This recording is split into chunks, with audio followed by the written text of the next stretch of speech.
Buenos días, compañeros. El día de hoy les voy a hablar acerca de las medidas de prevención respecto a las enfermedades crónico-degenerativas y las enfermedades infecciosas. En la presente actividad se expondrá acerca de las medidas de prevención primaria, secundaria y terciaria de las enfermedades infecciosas y crónico-degenerativas con la finalidad de reconocer los diversos niveles de prevención, así como las diferencias entre ambos tipos de enfermedades.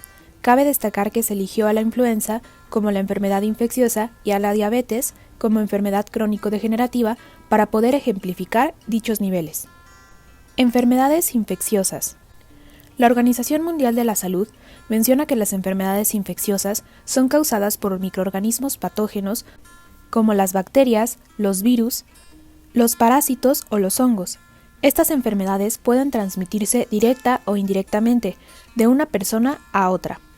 Cabe destacar que, según datos tomados de Dirección General de Epidemiología, las infecciones respiratorias agudas, un grupo complejo y heterogéneo de enfermedades ocasionadas por un gran número de agentes causales que afectan algún punto de las vías respiratorias, convirtiéndose en la principal causa de morbilidad en el mundo y la causa más frecuente de utilización de los servicios de salud en todos los países. Enfermedades crónico-degenerativas. La Organización Mundial de la Salud también señala que las enfermedades crónicas son enfermedades de larga duración y por lo general de progresión lenta. Las enfermedades cardíacas, los infartos, el cáncer, la diabetes y las enfermedades respiratorias, como el asma, son de las principales causas de mortalidad en el mundo, siendo responsables del 63% de las muertes. Asimismo, la OMS menciona que 36 millones de personas murieron de una enfermedad crónica, de las cuales la mitad eran del sexo femenino y el 29% era de menores de 60 años de edad. La influenza. La influenza es una enfermedad infecciosa, respiratoria y viral, cuyas manifestaciones características son fiebre, cefalea, mialgia, postración, coriza, dolor de garganta y tos. La sintomatología difiere en función de la edad de las personas infectadas. Según datos tomados del Centro de Control y Prevención de Enfermedades, existen 4 tipos de virus de la influenza: A, B, C y D. Los virus A y B causan una epidemia estacional de la enfermedad, conocida como temporada de la influenza. Los virus de influenza A son los únicos virus conocidos por causas pandémicas de la influenza a nivel mundial. Una pandemia puede ocurrir cuando aparece un virus nuevo y muy diferente a la influenza A, con la capacidad de ocasionar infecciones y propagarse fácilmente entre las personas. Las infecciones por el virus de la influenza de tipo C por lo general causan una enfermedad leve y se cree que no causan epidemias de influenza humana. Los virus de influenza D afectan principalmente al ganado. Los virus de influenza A se dividen en subtipos según 2 proteínas de la superficie de los virus, la hemaglutina y la neuraminidasa. Existen 18 subtipos de virus de hemaglutina y 11 subtipos de neuraminidasa diferentes. Si bien existen potencialmente 198 combinaciones del subtipo de influenza A, solo se han detectado 131 subtipos por naturaleza. Los actuales subtipos de virus de influenza A que circulan habitualmente entre las personas son AH1N1 y AH3N2. Los subtipos de influenza A pueden dividirse en diferentes clados y subclados genéticos. En esta imagen podemos ver los diferentes tipos de virus de influenza estacional en seres humanos. Como vemos, están divididos en lo que son los tipos A y tipos B, que son los que realmente los seres humanos pueden contagiarse de ellos. Y también podemos notar los subtipos, los linajes, los clados y los subclados. La diabetes. La diabetes es una enfermedad crónica producida por la presencia de altos niveles de azúcar en la sangre. Básicamente, la diabetes se produce por el organismo a causa de la falta de una hormona segregada por el páncreas llamada insulina. También por la resistencia que pueda presentar el cuerpo a dicha hormona. Esta enfermedad se caracteriza por eliminación excesiva de orina, adelgazamiento, sed intensa y otros trastornos generales. Cabe mencionar que existen 3 tipos de diabetes: diabetes mellitus tipo 1, diabetes mellitus tipo 2 y diabetes gestional. La primera es aquella que afecta principalmente a niños y a jóvenes, De ahí que también se le conozca como diabetes juvenil. Aunque no está del todo clara sus causas, ciertos factores genéticos son los principales causantes, es decir, los factores hereditarios. También existen factores autoinmunitarios, que se refiere a las reacciones en las que el organismo afecta a las células del sistema inmunológico, y en este caso del páncreas, y a los factores virales, es decir, las infecciones, las cuales inciden en la pérdida de producción de la insulina. La diabetes mellitus tipo 2 afecta en especial a adultos y ancianos, pero actualmente también a jóvenes e incluso a niños. Es la más común y además de la predisposición genética hereditaria, guarda una estrecha relación con factores como el sobrepeso, la obesidad, el sedentarismo y malos hábitos alimenticios e incluso con ciertos factores étnicos y genéticos. Finalmente, la diabetes estacional afecta a las mujeres embarazadas en etapas avanzadas de la gestación y suele desaparecer tras el parto.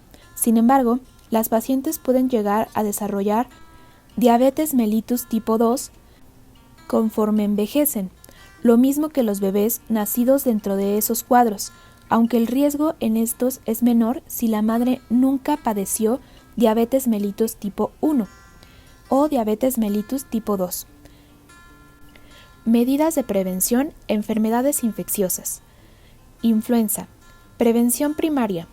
Objetivo, evitar la ocurrencia.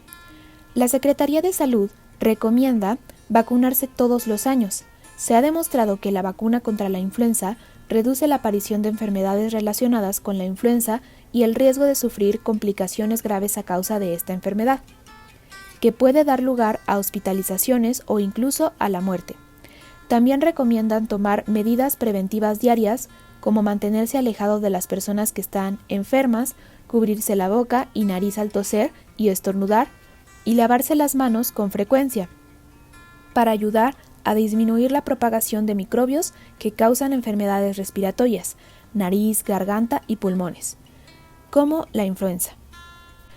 Asimismo, la Secretaría de Salud recomienda vacunar a la población de riesgo, es decir, a personas de cualquier edad, pero principalmente adultos jóvenes con obesidad, diabetes, enfermedades pulmonares crónicas, enfermedades del corazón, pacientes con VIH o cáncer, así como niños de 6 meses a 5 años y personas mayores de 60, mujeres embarazadas en cualquier trimestre del embarazo y al personal de salud.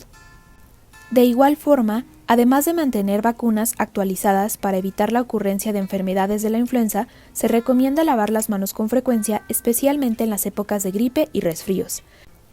Después de ir al baño, antes de comer o tocar alimentos, después de cambiar pañales, después de sonarse la nariz, estornudar o toser, después de cuidar a una persona enferma y después de jugar con algún animal. Prevención secundaria, objetivo, evitar la progresión. Las complicaciones de la influenza pueden incluir neumonía bacteriana, infecciones del oído, sinusitis y agravamiento de las afecciones crónicas como insuficiencia cardíaca, congestiva, asma o diabetes. La Secretaría de Salud recomienda que a cualquier persona que presente sintomatología respiratoria, como fiebre, tos o cualquier malestar general, no se automedique y acuda a su médico de manera oportuna para recibir el tratamiento adecuado. Prevención terciaria, objetivo, evitar complicaciones. Si los síntomas prevalecen, es probable que se deba al hecho de que el virus ha mutado, lo que se conoce como susceptibilidad reducida o resistencia antiviral, por lo que se requerirá de inyecciones reforzadas o incluso un nuevo tratamiento. El objetivo principal de este tipo de prevención es evitar la neumonía, la cual suele ser la principal causa de muerte si la influenza se agrava. Según el CDC, estos son los síntomas que indican que la enfermedad de influenza ha mutado. En los niños, la respiración acelerada o problemas para respirar, coloración azulada en los labios o el rostro, también expansión de la caja torácica al respirar, dolor de pecho, dolor muscular intenso, el niño se rehúsa a caminar, deshidratación, no orina por 8 horas, tiene la boca seca y al llorar no tiene lágrimas, no está alerta ni interactúa cuando está despierto, convulsiones, fiebre por encima de los 104 grados Fahrenheit. En el caso de los niños menores de 12 semanas, cualquier cuadro febril, fiebre o tos que mejora pero reincide o empeora, agravamiento de las afecciones crónicas, y los síntomas en los adultos son dificultad para respirar o falta de aire, dolor o presión constante en el pecho o abdomen, mareos persistentes, confusión, dificultad para despertarse, convulsiones, no orina, dolor muscular intenso, debilidad o inestabilidad intensa, fiebre o tos que mejora pero reincide o empeora, y agravamiento de las afecciones crónicas. Prevención primaria. Objetivo: evitar la ocurrencia.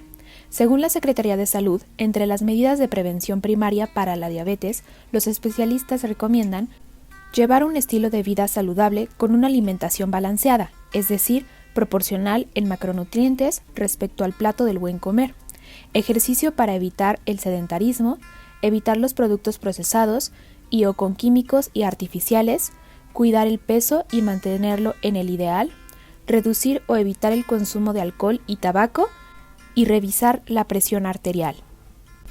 Cabe destacar que para la prevención de la diabetes tipo 2 hace falta una dieta personalizada proporcionada por un nutriólogo de profesión. La prediabetes significa que tus niveles de azúcar están más elevados de lo normal, pero no lo suficiente como para ya tener la enfermedad, por lo que los prediabéticos entrarían aún en este nivel de prevención. Asimismo, los médicos especialistas afirman que para tener diabetes tipo 2, los niveles de glucosa deben pasar los 200 en sangre. Normalmente las personas que son propensas a esta enfermedad son aquellos que no siguieron las medidas preventivas, es decir, que se alimentan en su mayoría con productos procesados, excluyendo casi siempre frutas y verduras, han llevado una vida sedentaria por mucho tiempo y casi siempre presentan niveles serios de obesidad. En esta imagen podemos ver el plato del buen comer, que se compone principalmente por 3 grupos: verduras y frutas, cereales y leguminosas y alimentos con proteína. Prevención secundaria. Objetivo: evitar la progresión. La Secretaría de Salud menciona que para evitar la progresión de la diabetes, primero se debe acudir a un endocrinólogo, especialista en diabetes, y a un nutricionista. Ellos son los que determinan los tipos de alimentos y dietas más convenientes para los pacientes con base a su historial clínico. Asimismo, debido a que la causa de la diabetes proviene de un mal funcionamiento por parte del páncreas, órgano que produce la insulina, en este tipo de prevención también debemos considerar las operaciones y cirugías de dicho órgano. Estas cirugías tienen el propósito de ayudarnos a mantener los niveles de glucosa con un páncreas artificial o con un dispositivo moderno y así evitar la progresión de la enfermedad. Dentro de las medidas para evitar la progresión, en la guía para pacientes con diabetes de la Secretaría de Salud se recomienda una serie de exámenes. Realizar un examen de glucosa para determinar si la diabetes está dentro de cifras adecuadas, es decir, si la alimentación, el ejercicio y, en su caso, la medicación son efectivos. En el caso de los pacientes bien controlados, se recomienda efectuar el automonitoreo de la glucosa capilar en ayunas, una vez a la semana, y en aquellos consistentemente bien controlados puede ser menos frecuente según lo que considere el médico. En los pacientes bien controlados o inestables se recomienda efectuarlo diariamente, inclusive varias veces al día hasta que se logre el control glucémico.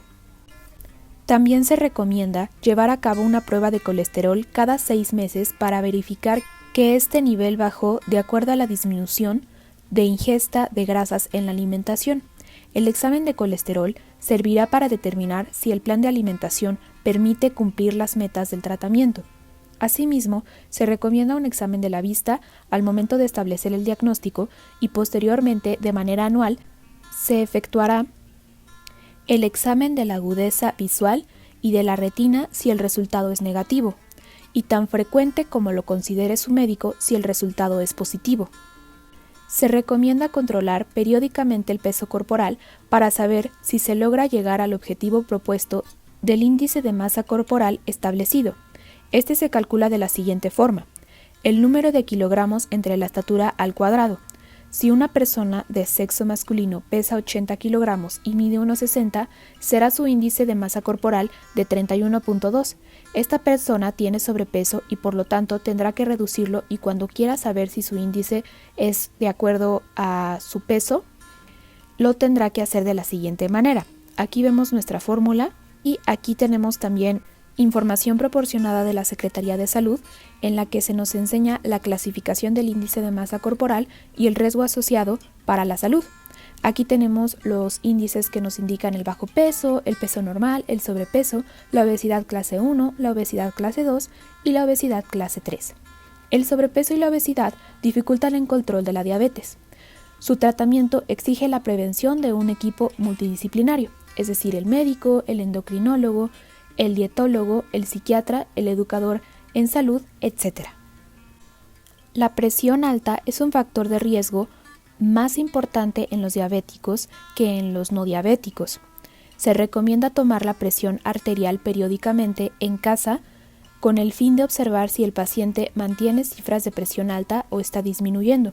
El examen para control del daño del riñón es por medio de medir la excreción de microalbuminuria y proteinuria en la orina. Asimismo, se recomienda un examen general de orina una vez al año si el resultado es negativo y tan frecuente como lo considere su médico si el resultado es positivo. Prevención terciaria, objetivo, evitar complicaciones. Las principales complicaciones de la enfermedad de la diabetes se dan con el famoso conocido pie diabético, el cual se caracteriza por la falta de sensibilidad y problemas circulatorios que facilitan la aparición de heridas como úlceras e infecciones, y que en casos extremos puede llegar hasta la amputación, afecciones al corazón, infarto o cerebro, tromboembolia, ceguera y falla del riñón. También existe la posibilidad de que las complicaciones empeoren debido a factores como la falta de sensibilidad, hormigueo en los pies, diarrea crónica, escape de orina involuntaria e impotencia sexual, debido al daño de los nervios que controlan estos órganos. Para evitar las complicaciones anteriores, la Secretaría de Salud recomienda realizar con constante los exámenes mencionados en el nivel secundario de prevención y realizar un automonitoreo de la glucemia, el cual consiste en la revisión de los niveles de glucosa en sangre a través de un aparato especial. También es indispensable la revisión constante de la tensión arterial y del peso. Finalmente, se debe tener extremo cuidado bucal, ya que cualquier herida es propensa a infecciones debido a la elevación de los niveles de glucosa en sangre. Aquí podemos ver las metas básicas del tratamiento y criterios para evaluar el grado de control de la persona con diabetes. Esta tabla fue proporcionada por la Secretaría de Salud y las referencias están en la bibliografía. Respecto al pie diabético, la Secretaría de Salud recomienda seguir estos 6 pasos para evitarlo. Revisar diariamente que su pie no presente cortadas, contusiones, arañazos, heridas, decoloración, enrojecimiento, callos o infecciones. Número 2. Lavar y secar los pies diariamente.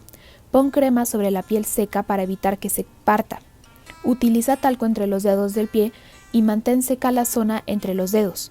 Córtate las uñas con mucho cuidado. Número 3. Pide a alguna persona que tome la medida de tus zapatos. Utiliza zapatos cerrados que sean de tu medida. No compres zapatos apretados pensando que se moldearán con el uso. Número 4. Utiliza calcetines limpios de algodón o lana. Evita nylon con tiras elásticas. No uses ligas en las rodillas, tobillos o piernas. Usa calcetines que no tengan bandas ajustadas. Número 5. Si tienes callos, que te los quite un profesional. No se corte los callos usted mismo. No use apósitos para callos. Esto podría ser peligroso. Y número 6. Si tiene problemas en los pies, llame al médico enseguida. Asimismo, la Secretaría de Salud recomienda un examen de pie que consiste en tocar diferentes partes del mismo y medir la sensibilidad a través de un hilo o una goma lápiz. Aquí podemos ver cuáles son los puntos clave para saber si nuestro pie aún cuenta con gran sensibilidad. Finalmente quise adjuntar esta infografía que nos muestra de manera muy resumida lo que es la diabetes, los síntomas, los factores de riesgo, la prevención, complicaciones y cuáles son los números de muerte que existen a nivel mundial y también en México. y esta infografía fue sacada de la Secretaría de Salud y es un pequeño resumen de todo lo que ya mencionamos anteriormente. Conclusión.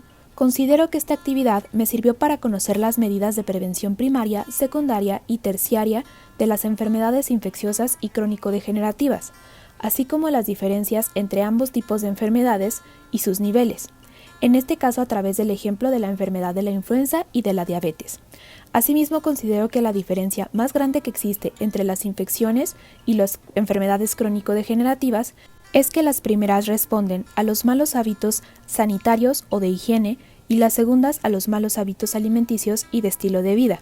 Finalmente, es importante mencionar que como futuros profesionales de la salud, es importante conocer los niveles de prevención de las enfermedades tanto infecciosas como crónico-degenerativas, ya que sólo así podremos identificar los posibles eslabones de las mismas y con ello interrumpir su cadena de transmisión y contribuir al bienestar social de nuestra comunidad, diseñando y ejecutando proyectos para la mejora de la salud en la población. Esto es todo por mi parte, muchísimas gracias por su atención.